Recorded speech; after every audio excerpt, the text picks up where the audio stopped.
it seems there's hope for people in tech. AI isn't replacing us all yet. So if you're looking to go into tech, I think you should be considering this. Hey, welcome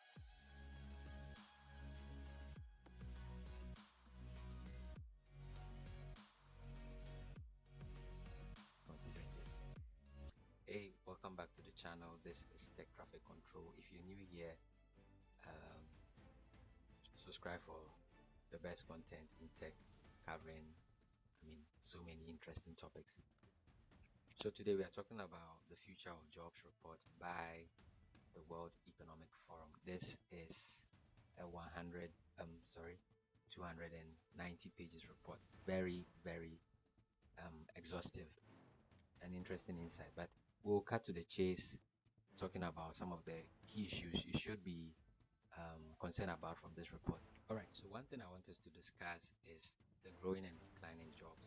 Now, this survey by the World Economic, the survey that made its way into the report details over here um, the fastest growing and fastest declining jobs for 2025.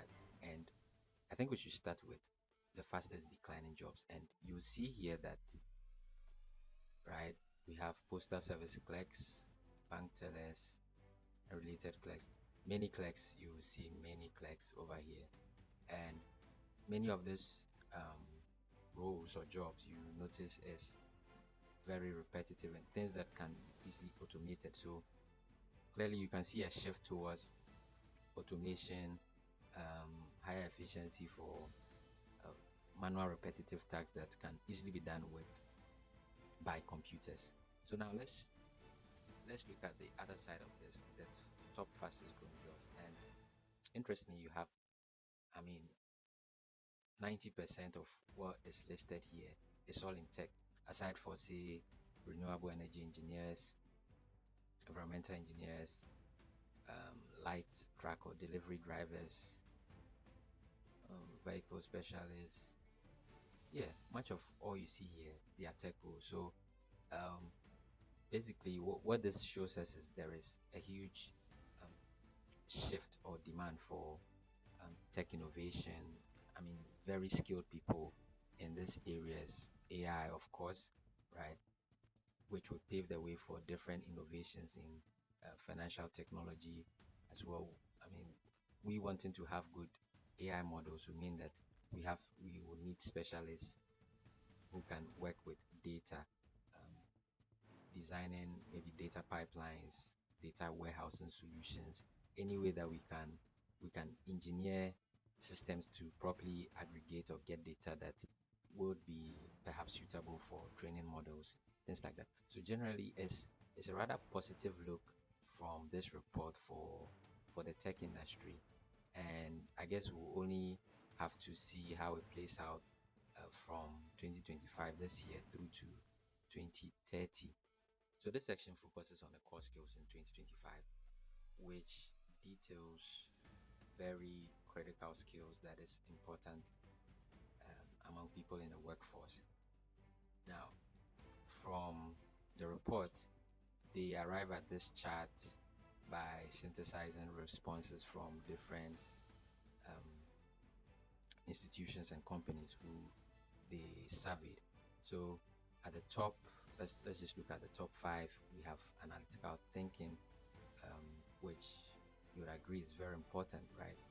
There is an interesting, I don't quite remember where I saw this, but uh, I think it was an essay or an essay prompt that as humans rely more and more on computer systems to to decide for them or kind of do the decision making for tasks, it, it kind of supposes that the society will get dumber.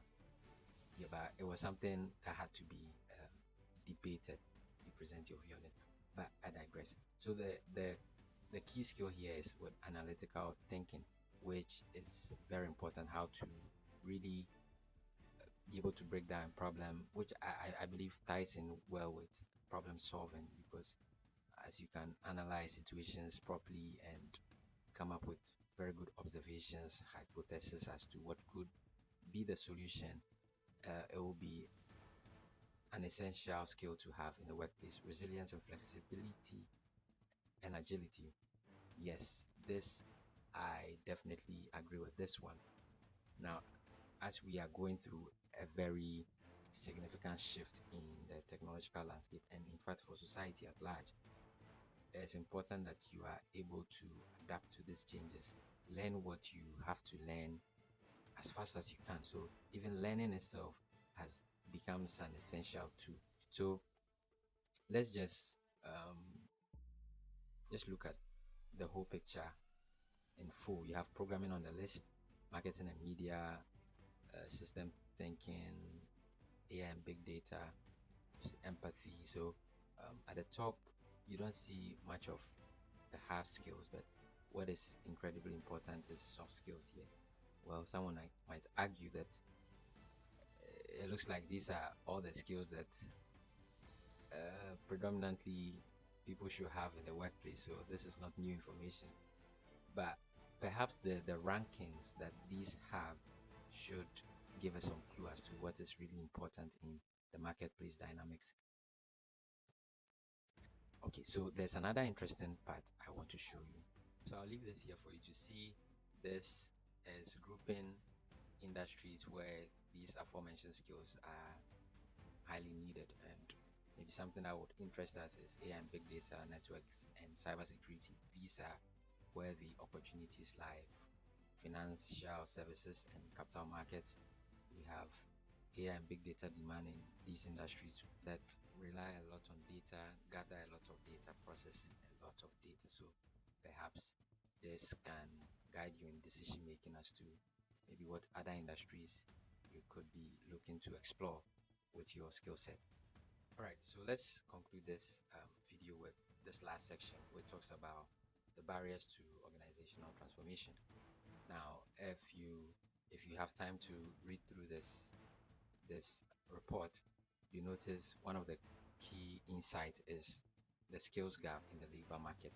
So with all the changes that is happening in the tech landscape, just to narrow our focus there is demand for different skill set that currently the workforce doesn't have in the number that is needed.